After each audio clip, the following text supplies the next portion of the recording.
जिसकी दया से सरस्वती भाव रही उपजाए। कार्तिक माहात्म्य का कमल लिखे 8वां अध्याय। नारद जी बोले, अब मैं कार्तिक व्रत के उद्यापन का वर्णन करता हूँ, जो सब पापों का नाश करने वाला है। व्रत का पालन करने वाला मनुष्य कार्तिक शुक्ला चतुर्दशी को व्रत की पूर्ति और भगवान विष्णु की प्रीति के लिए उद्यापन करे। तुलसी के ऊपर एक सुंदर मंडप बनवावे, उसे केले के खंभों से संयुक्त कर के नाना प्रकार की धातुओं से उसकी विचित्र शोभा बढ़ावे। मंडप के चारों ओर दीपकों की श्रेणी सुंदर ढंग से सजा कर रखे।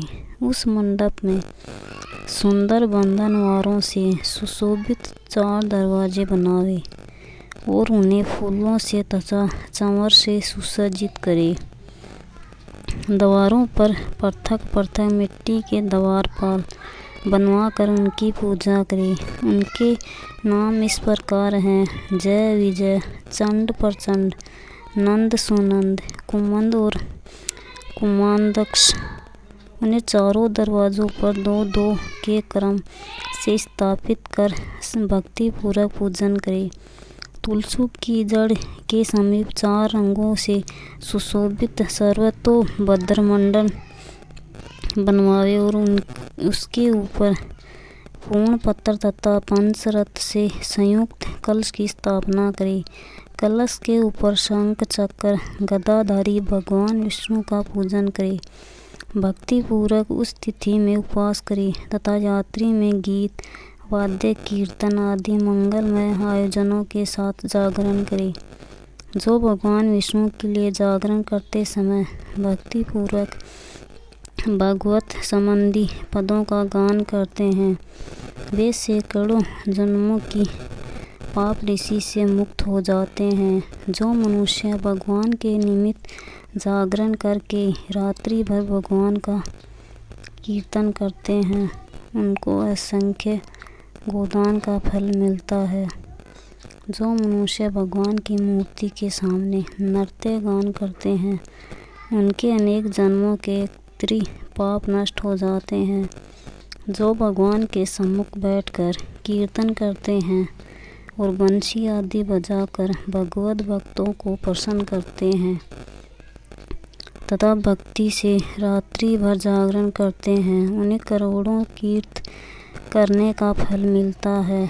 उसके बाद पूर्णमासी में एक समन्वित ब्राह्मण को निमंत्रित करते हैं।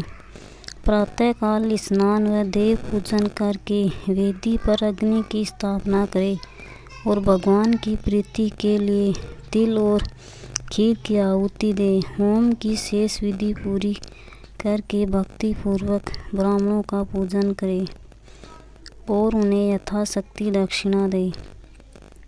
फिर उनसे इस प्रकार क्षमा प्रार्थना करे, आप सब लोगों की अनुकंपा से मुझ पर भगवान सदैव प्रसन्न रहे।